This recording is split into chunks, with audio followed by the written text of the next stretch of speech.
In 2001, weeks after the attacks on New York City and on Washington, and frankly, the attacks on all of us, attacks that they were perpetrated by the Islamic fundamentalists, Mayor Rudy Giuliani visited Israel to show solidarity with terror victims. I sent my plane because I backed the mission for Israel 100%.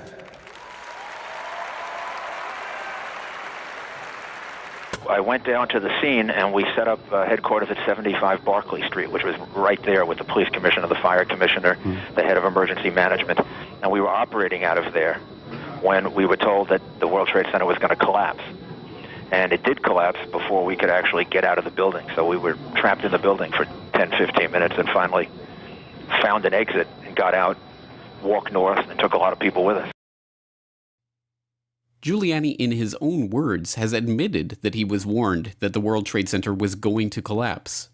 This despite the fact that there was no possible way for this to be predicted in the first hour of the unfolding disaster.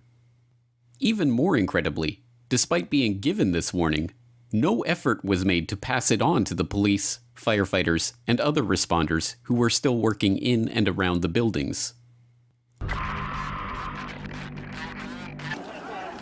I remember getting a call from the fire department commander telling me that they were not sure they were going to be able to contain the fire. And I said, you know, we've had such terrible loss of life. Maybe the smartest thing to do is pull it. And they made that decision to pull, and then we watched the building collapse. I mean, you look at Larry Silverstein, who's a terrific owner in New York and a very good friend of mine who I just called. I was very worried about him because I assumed maybe he was in the building. He took possession of the building 1 week ago. As you know, he just bought the World Trade Center. Right. A lot of people ask, how is it possible that a Boeing plane would be able to destroy or two planes would be able to destroy the Twin Towers? Because they were constructed to withstand like a 707 attack. Well, it's tremendous power and tremendous heat, and people were willing to die, and when they're willing to die and when they're willing to become kamikazes of a sense, there's very little you can do about it. I mean, the heat and the power, actually it was amazing that the initial jolts didn't jar the building as much as people would have thought, but the tremendous amounts of fuel that was dumped on the building and 1,600 degrees temperature, I guess that's probably more than anything could take, no matter what. Will you be involved? Will you take any efforts, any steps to reconstruct the area? Well, I have a lot of men down here right now. We have over 100, and we have about 125 coming, so we'll have a couple of hundred people down here. And they're very brave, and what they're doing is amazing. And we will be involved in some form in helping to reconstruct.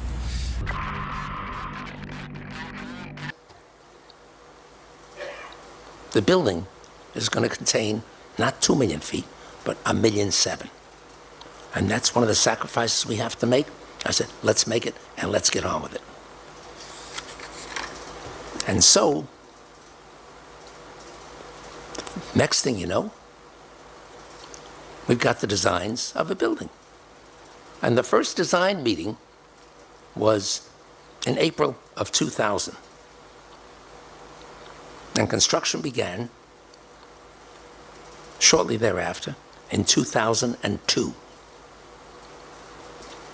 The developer is actually a friend of mine, but he didn't want to build this building either. If you look back at the records, I mean, when it was first foisted upon him, Larry Silverstein is a great guy, he's a good guy, he's a friend of mine, but he didn't want to build this pile of junk, and it's a shame. It's really a shame. Now that you have Donald Trump and possibly Larry Silverstein, who is the developer who owns the lease to Lower Manhattan, when you have that group saying it's time to rebuild the Twin Towers and reclaim New York's skyline, there's a certain momentum that most politicians will likely get behind. In the year 2000, Donald, you considered running for president. If you had done that and if you had been successful, what do you think you'd be doing right now? Well, I'd be taking a very, very tough line, Alan. I mean, you know, most people feel they know at least approximately the group of people that did this and where they are. But, boy, would you have to take a hard line on this. This just can't be tolerated, and it's got to be very, very stern.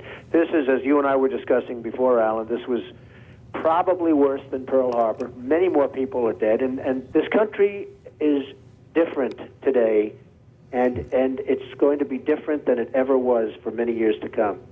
The document was effectively a charter of the Project for a New American Century, a neoconservative think tank in Washington. The founding members included Donald Rumsfeld, Dick Cheney, Paul Wolfowitz of the Defense Department, Richard Pearl, head of the Defense Advisory Board, Louis Libby, Cheney's chief of staff, John Bolton, Undersecretary of State for Arms Control, Elliot Cohen, who's on the Defense Policy Board. Much of what these men wanted is coming true.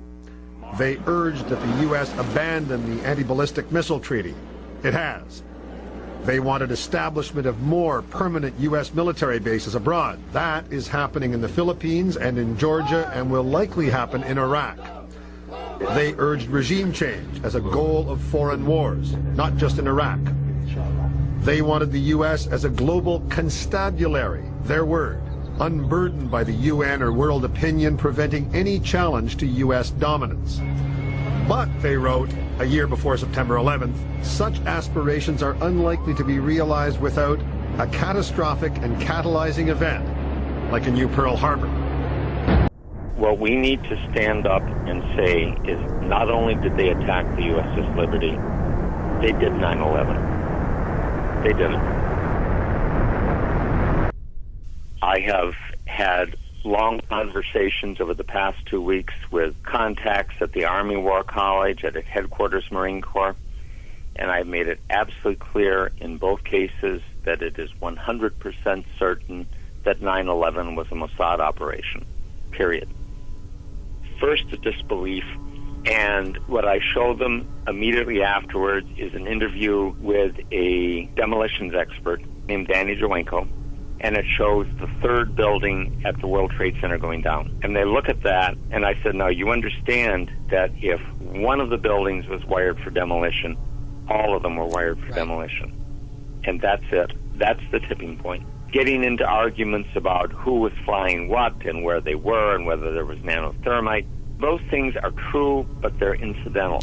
The thing that's necessary is to tell people 3 buildings went down, the third was not hit by a plane, it was wired for controlled demolition, therefore all of them were wired for controlled demolition, and at that point the reaction is rage. First disbelief and then rage. 9/11 has led directly to 60,000 Americans dead and wounded. God knows how many hundreds of thousands of people in other countries that we've killed or wounded or made homeless. This is an open wound. And what Americans need to understand is they did it. They did it. And if they do understand that, Israel's going to disappear.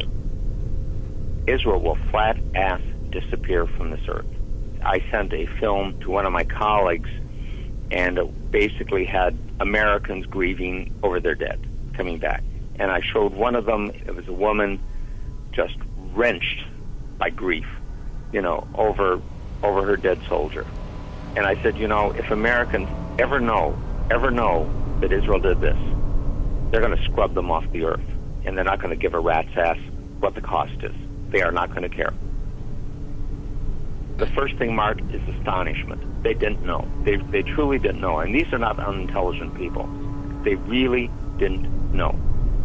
And the next statement is rage. Real rage. The Zionists are playing this as truly an all-or-nothing exercise.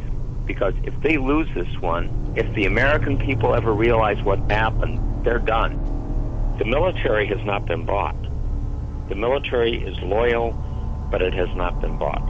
And if it ever understands this, really, really deeply understands this, and this is what I got when I put some of these things to the Army War College and to Headquarters Marine Corps. I mentioned to a contact at Headquarters Marine Corps, I said, they did 9/11. And it was, you don't mean it. I said, absolutely. And if they ever understand that, these people are history. Completely shocked. Unbelievable. Right. That's the view from the Palestinian side. Joining me now here in the BBC World studio is the former Israeli Prime Minister Ehud Barak, who's in London at the moment. Mr. Barak, welcome to BBC World. First, your reaction, having heard what's happened. At least 4 planes have been hijacked, and there may be more. The world will not be the same from today on. I don't know who is responsible. I believe we will know in 12 hours. Bin Laden sits in Afghanistan. There is a source of who else terror. Can you identify, though? Because we're not saying he's responsible for this necessarily. No, we don't say that he's responsible. Every simple step, crossing borders or going on a plane or on a ship, will become more complicated. It's a time to launch a operational, concrete war against terror, even if it takes certain pains from the routine activities of our normal society. This is the time to deploy a globally concerted effort led by the United States, the UK, Europe, and Russia against all sources of terror. Consistently, along 6 or 10 years, Iran, Iraq, Libya, North Korea. This is the only way. Without this clarity of purpose, there will be no world order, no world order possible.